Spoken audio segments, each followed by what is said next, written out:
ကြည်ပါအောင်ပရိသတ်တို့ရေတဘာဝတရားရဲ့ဘုံကျဲလေးရင်တွေပါ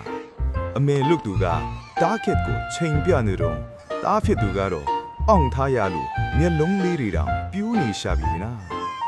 ကွက်တိပဲဗျာကောင်းငယ်မုံကလက်ဆောင်ကိုခေါင်းတဲ့တဲ့ခံယူလိုက်ရတဲ့ကျွန်တော်တို့မင်းသားကြီးကြော်ကြီးခမညာ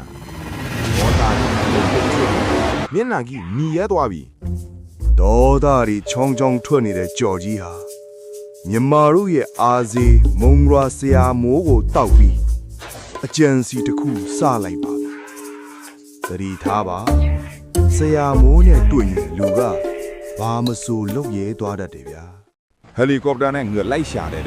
ကဘာသမိုင်းမှာပထမဆုံးစစ်စင်ရေးကြီးစမှာပြီးမလွတ်စေရဘူးဆိုပြီးမှန်ပြီလူကြီးနဲ့လိုက်ရှာကျုံးသွားပြီတဲ့ပုံလေးဗျာကဲတွေ့ကြပြီဗျာကလဲစားပြန်ချေပြီလीငှက်တွေလေသူ့ဘဝမှာပထမဆုံးချိန်အီရာမဘုံကြီးရဲ့အန္တရာယ်ကိုကြုံနေရပါပြီကဲကွက်တီပဲဗျာဂျော်ဒီတယောက်သူ့ရဲ့ကလဲစားအောင်ပွဲကိုဇက်ကီဟာပြီးအောင်ပွဲခံနေပါတော့တယ်ကဲဒီဇလန်ကိုကာတွန်းစစ်သူ့ရဲ့ရည်ရွယ်ချက်ကတော့ငှက်တွေကကျွန်တော်တို့ရန်ကုန်မှာဆိုကားဒီပေါ်အမြင်ငှက်ချီပါချတာခံရလို့ငှက်တွေကိုကိုချင်းစားတတ်အောင်လူတွေစိတ်တူတာကိုဟာတာအနေနဲ့ဆွဲထားတဲ့ကာတွန်းပုံလေးကိုတွေ့ပြီး